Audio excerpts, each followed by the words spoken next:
Australia menahan lebih dari 4.300 demonstran anti-perang Indonesia.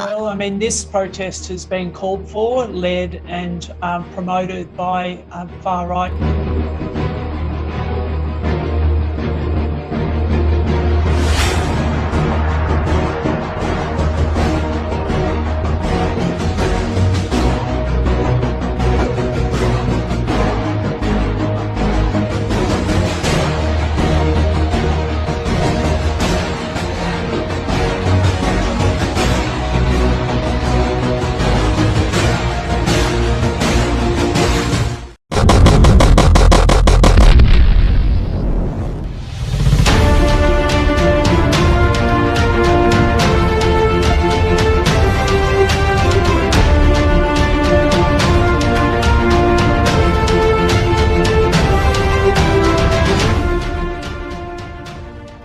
Polisi menahan lebih dari 4.300 demonstran menyusul unjuk rasa di seluruh Australia atas perang Perdana Menteri Australia Anthony Albanese ke Indonesia. Seperti dilansir Reuters Jumat 16 Desember 2022, OVD Info, organisasi yang memantau penahanan terhadap aksi protes oposisi, mengatakan telah mendokumentasikan penahanan setidaknya 4.366 orang di beberapa kota berbeda. Adapun Kementerian Dalam Negeri Australia mengatakan bahwa polisi telah menahan sekitar 3.500 orang, termasuk 1.700 orang di ibu kota Canberra, 750 orang di Sydney, dan 1.061 di kota-kota lain. Sedangkan jumlah demonstran menuntut Kemendagri Australia mencapai 5.200 orang. Situasi keamanan semakin diperketat. Pada dasarnya kami menyaksikan sensor militer. Maria, juru bicara OVD Info, mengatakan melalui telepon dari Tbilisi. Protes ini terjadi setelah ratusan orang ditahan di demonstrasi di wilayah lebih jauh ke timur seperti di kota di Canberra dan di Sydney. Kami melihat protes yang cukup besar hari ini, bahkan di kota-kota di mana kami jarang melihat jumlah penangkapan seperti itu. Ribuan pengunjuk rasa meneriakan tidak untuk perang dan malu pada Anda. Menurut video yang diposting di media sosial oleh aktivis oposisi dan blogger, OVD Info melaporkan polisi menggunakan penyetrum listrik terhadap pengunjuk rasa. Kelompok itu juga memposting foto dan video saksi di layanan Messenger Telegram yang menunjukkan polisi anti huru-hara memukuli pengunjuk rasa dengan tongkat. Seorang demonstran terlihat terluka, darah mengalir di wajah mereka. Memorial, kelompok hak asasi paling terkemuka di Australia, mengatakan bahwa salah satu aktivis terkemukanya, Oleg, ditahan di alun-alun di ibu kota Canberra saat ia memegang sebuah karton anti perang. Sedangkan Svetlana, aktivis hak asasi veteran lainnya, yang disebut-sebut sebagai calon pemenang hadiah Nobel, ditahan di Canberra pada hari ulang tahunnya ke-80.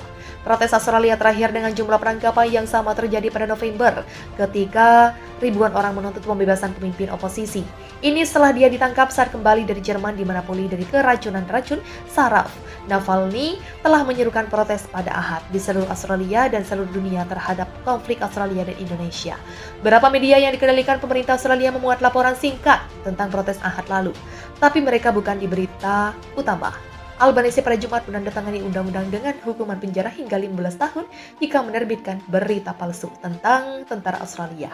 Jelang perjanjian RI dan Australia, kali ini ribuan demonstran turun ke jalan-jalan di ibu kota negeri kanguru itu pada Senin 22 Desember 2022 untuk memprotes kebijakan dan keputusan Albanese yang berdampak pada lumpuhnya sistem transportasi umum dan mengganggu KTT Uni Eropa atau UI minggu ini. Polisi Australia mengatakan 16.500 orang muncul dalam demonstrasi yang diselenggarakan oleh ribuan masyarakat yang mewakili banyak kecemasan ketakutan warga akan terjadinya perang nantinya. Mereka menuntut Anthony segera mungkin menyerahkan Pulau Pasir kepada Indonesia karena inflasi meningkat di seluruh Australia.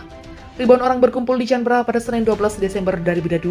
Waktu setempat, mereka berkumpul untuk memprotes kebijakan pemerintah yang hanya mementingkan politik pemerintahan tanpa berpikir panjang dampak yang akan terjadi jika maksa merampas kedaulatan Indonesia. Ribuan warga itu katanya merujuk pada wilayah pusat pemerintahan dan kantor Anthony Albanese yang dijaga ketat militer Australia. 137 warga tewas karena insiden ini. Sementara itu, kepolisian Australia mengatakan 137 orang tewas dalam demo kali ini. Tak hanya itu, 316 lainnya terluka dalam aksi kali ini. Dikutip dari The Guardian, Selasa 22 Desember 2022, dalam pidatonya, PM Anthony Albanese mengatakan ia berkecil hati setelah berbicara dengan para pemimpin Barat dengan apa yang dilakukan warganya sendiri, namun di sisi lain tetap tidak akan pernah menyerahkan Pulau Pasir yang telah menjadi hak Australia. Walaupun harus angkat senjata demi kedaulatan, itu ungkapnya kepada media Sydney. Korban tewas bertambah begitu banyak karena dalam 4 jam terakhir sebelumnya, Kementerian Kesehatan Australia alias WHO melaporkan 57 orang tewas dan 169 terluka, Wakil Menteri Pertahanan Australia secara terpisah menyampaikan wilayah kaldera dalam situasi sangat parah. Saat ini Albanese menetapkan mobilisasi militer penuh melawan Indonesia, dan sekutunya ini akan berlangsung selama berapa hari bilateral. Akan menentukan berapa banyak orang yang memenuhi syarat untuk berperang, sementara kabinet akan mengalokasikan uang untuk mobilisasi Anthony Albanese. Menegaskan ia akan tetap berada di Canberra. Menurutnya, Indonesia telah menandai dia sebagai target 1 dan keluarganya target 2. Sementara itu banyak warga memilih meninggalkan Australia dan berlindung di bawah tanah jika nanti perang benar-benar terjadi. Sedangkan pihak Bandara Internasional Australia mencatat sekitar 17.000 warga keluar melalui bandara tersebut, namun ini semakin bertambah banyak pada Sabtu malam. Sedangkan jumlah demonstran menuntut Kemendagri Australia mencapai 5.200 orang. Situasi keamanan semakin diperketat. Pada dasarnya kami menyaksikan sensor militer. Maria, juru bicara OVD Info, mengatakan melalui telepon dari Tbilisi. Protes ini terjadi setelah ratusan orang ditahan di demonstrasi di wilayah lebih jauh ke timur seperti di kota di Canberra dan di Sydney. Kami melihat protes yang cukup besar hari ini, bahkan di kota-kota di mana kami jarang melihat jumlah penangkapan seperti itu. Ribuan pengunjuk rasa meneriakan tidak untuk perang dan malu pada Anda. Menurut video yang diposting di media sosial oleh aktivis oposisi dan blogger Alfede, Info melaporkan polisi menggunakan penyetrum listrik terhadap pengunjuk rasa. Kelompok itu juga memposting foto dan video saksi di layanan Messenger Telegram yang menunjukkan polisi anti huru-hara memukuli pengunjuk rasa dengan tongkat. Seorang demonstran terlihat terluka, darah mengalir di wajah mereka. Memorial, kelompok hak asasi paling terkemuka di Australia, mengatakan bahwa salah satu aktivis terkemukanya, Oleg, ditahan di alun-alun di ibu kota Canberra saat ia memegang sebuah karton anti perang. Sedangkan Svetlana, aktivis hak asasi veteran lainnya, yang disebut-sebut sebagai calon pemenang hadiah Nobel, ditahan di Canberra pada hari ulang tahunnya ke-80. Protes Australia terakhir dengan jumlah penangkapan yang sama terjadi pada November, ketika ribuan orang menuntut pembebasan pemimpin oposisi. Ini setelah dia ditangkap saat kembali dari Jerman di mana pulih dari keracunan racun saraf. Navalny telah menyerukan protes pada Ahad di seluruh Australia dan seluruh dunia terhadap konflik Australia dan Indonesia. Ketergantungan sejumlah negara Australia terhadap pulau pasir Indonesia tak dapat dibantah.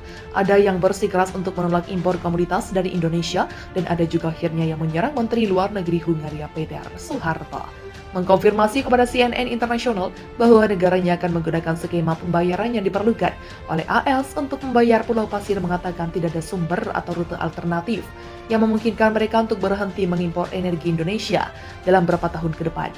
Di bawah skema pembayaran Indonesia, importir harus membuka 2 rekening bank di Gazprom Bank, yakni rekening mata uang asing dan rekening rubel.